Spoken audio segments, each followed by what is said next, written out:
ബാപ്പയോടും ഉമ്മയോടും എത്ര മോശപ്പെട്ട സ്വഭാവക്കാരാണെങ്കിലും പിണങ്ങാൻ പാടില്ല അവരോട്. നബി സല്ലല്ലാഹു അലൈഹി വസല്ലം തങ്ങളുടെ ഒരു ഹദീസിൽ ഉപ്പയെയും ഉമ്മയെയും ഒരിക്കലും നിങ്ങൾ അവരെ വെറുപ്പിക്കരുത് എന്ന് പറഞ്ഞപ്പോ തിരിച്ച് തങ്ങളോടൊരു ചോദ്യം ചോദിച്ചു, നബിയെ, ബാപ്പാന്റെ ഭാഗത്തുനിന്നും ഉമ്മാന്റെ ഭാഗത്തുനിന്നും ളുൽമുണ്ടായാലോ എന്നൊരു ചോദ്യം, അക്രമം. അപ്പൊ തങ്ങൾ 3 പ്രാവശ്യം ആവർത്തിച്ചു പറഞ്ഞു, വഇൻ ലലമാഹു, ബാപ്പയും ഉമ്മയും മകനെ ആക്രമിച്ചു, അന്യായമായി വല്ലതും പറഞ്ഞു ചെയ്തു എന്നാൽ പോലും ആക്രമിക്കാൻ പാടില്ല. അവരെ ബഹുമാനത്തിന്റെ സ്റ്റേജാണത്. എന്തും ബാപ്പയായതുകൊണ്ട് ഉമ്മയായതുകൊണ്ട് എനിക്ക് ചെയ്യാൻ പറയാന്നുള്ളതിന് പെർമിഷൻ അല്ലത്. പക്ഷെ അവരെ ബഹുമാനിക്കേണ്ട ഒരു പരിധി പറഞ്ഞപ്പോ പറഞ്ഞതാണ്, അവരിൽ നിന്ന് ളുൽമുണ്ടായാൽ പോലും സഹിക്കണം, ക്ഷമിക്കണം.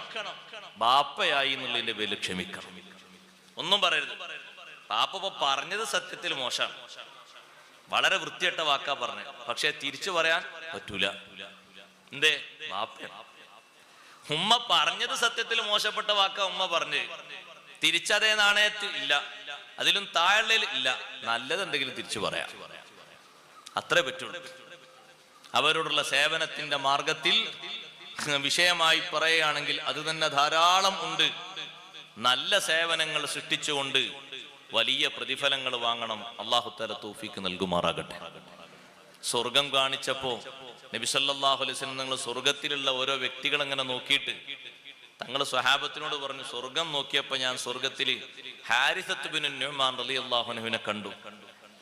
ഹാരിസത്ത് ബിൻ നുഅ്മാൻ റളിയല്ലാഹു അൻഹുവിനെ സ്വർഗത്തിൽ ഞാൻ കണ്ടു. എവിടെയാണ് ഹാരിസത്ത് ബിൻ നുഅ്മാൻ നബിയെ? ഫിർദൗസിലാണ്, സ്വർഗത്തിലെ ഫിർദൗസിൽ. അത് പറഞ്ഞിട്ട് തങ്ങൾ പറഞ്ഞു, കദാലിക്കൽ ബർറു കദാലിക്കൽ ബർറു കദാലിക്കൽ ബർറു കാന അബർറ ബി ഉമ്മിഹി. ഹാരിസത്ത് ബിൻ നുഅ്മാൻ റളിയല്ലാഹു അൻഹു ഫിർദൗസിലെത്താനുള്ള കാരണമാണ് പറഞ്ഞത്. ഉമ്മയോട് നല്ല ബന്ധമുള്ള, നല്ല ഗുണം ചെയ്ത മോനായിരുന്നു ആ സ്വഹാബി. ഷഹീദായതാണ്, പക്ഷേ ഷഹാദത്തൊന്നും അല്ല തങ്ങൾ കാരണം പറഞ്ഞു. ഷഹീദ് എത്ര ആൾക്കാരുണ്ട്?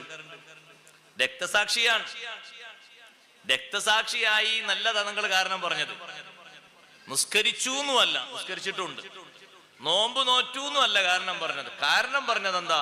ഖാന അബർറ ബി ഉമ്മിഹി, ഉമ്മാക്ക് വലിയ ഖിദ്മത്ത് ചെയ്ത് സേവനം ചെയ്ത മോനായിരുന്നു, അതുകൊണ്ടാണ് ഫിർദൗസിലെത്തിയത്. അത് സഹോദരങ്ങളെ, സഹോദരിമാരെ, നമ്മളൊക്കെ ഹൃത്തടത്തിൽ സൂക്ഷിച്ചുകൊണ്ട് നല്ല പെരുമാറ്റം കാഴ്ചവെച്ച് നല്ല ദുആ, നല്ല പെരുമാറ്റത്തിന്റെ മധുരമായി ബാപ്പയിൽ നിന്ന് ഉമ്മയിൽ നിന്ന് നേടിയെടുക്കണം. നമ്മളെ ജീവിതത്തിൽ നേടിയെടുക്കേണ്ട ഭാഗങ്ങൾ അതാണ്. ബാപ്പാന്റെ ഉമ്മാന്റെ ഖിദ്മത്തിന്റെ ഭാഗമായിട്ട് നല്ല ദുആ. പിന്നെ ആ ദുആനെ തിരുത്താൻ കഴിയില്ല. പിന്നെ ആരെന്ത് അസൂയ വെച്ചാലും ആരെന്ത് ഇടങ്ങേറ് സൃഷ്ടിച്ചാലും ബാപ്പന്റെ ഉമ്മന്റെ അനുകൂല ദുആ ഉണ്ടോ, നമ്മൾ രക്ഷപ്പെടും. നമ്മളെ ജീവിതത്തിൽ നന്നാകാൻ തന്നെ ഒരു മാർഗം അതല്ലേ. തെറ്റുകുറ്റങ്ങളൊക്കെ പൊറുപ്പിക്കാനുള്ള ഏറ്റവും എളുപ്പമായൊരു വഴിയും അതാണ്. ഉമർ റളിയല്ലാഹുവിന്റെ അടുത്ത് വന്നിട്ട്, ഞാൻ ഒരുപാട് തെറ്റ് ചെയ്ത ആളാണ്, രക്ഷപ്പെടാൻ എന്താ വഴി എന്ന് ചോദിച്ചപ്പോ ചോദിച്ചു, ആ ഹയ്യുൻ വാലിദൈക്, ബാപ്പി ഇമ്മി ഹയാത്തിലുണ്ടോന്ന് ചോദിച്ചു. വലിയ വലിയ തെറ്റ് ചെയ്ത തെറ്റുകാരനോട് ഉമർ റളിയല്ലാഹുവിന്റെ തിരിച്ചുള്ള ചോദ്യം, ബാപ്പി ഇമ്മി ഹയാത്തിലുണ്ടോ? ആ ഉണ്ട്. എന്താ അങ്ങനെ ചോദിച്ചത്? ബാപ്പി ഇമ്മി ഹയാത്തിലുണ്ടെങ്കിൽ പാപം പൊറുപ്പിക്കാൻ എളുപ്പമാണല്ലോ. നോക്കിങ്ങള്, ബാപ്പി ഇമ്മി ഹയാത്തിലുണ്ടോ, നിങ്ങൾ ഈ ചെയ്ത ദോഷങ്ങൾ മുഴുവനും അള്ളാഹു നിങ്ങൾക്ക് മാപ്പ് തരും. ആത്മാർത്ഥമായവരെ ഖിദ്മത്തിൽ മുഴുക, അവരെ ഒരു ദുആ മതി നിങ്ങളെ പാപങ്ങളൊക്കെ ഒലിച്ചു പോകാൻ. ഒറ്റ ഒരു പ്രാർത്ഥന മതി നിങ്ങളെ ഈ പാപങ്ങളൊക്കെ അല്ലാഹു തആല കഴുകി വൃത്തിയാക്കി നിങ്ങളെ നല്ല ആളാക്കി മാറ്റാൻ. അല്ലാതെ ഉമർ റളിയല്ലാഹു അൻഹു എന്തിനാ തിരിച്ചങ്ങനെ ഒരു ചോദ്യം ചോദിച്ചത്? പള്ളിയിൽ പോയിരുന്ന ഒരു മാല മറിച്ച് കുറെ ഇസ്തിഗ്ഫാർ ലിക്കൊള്ളി എന്ന് പറയാൻ അത്ര വലിയ പ്രയാസമുണ്ടോ?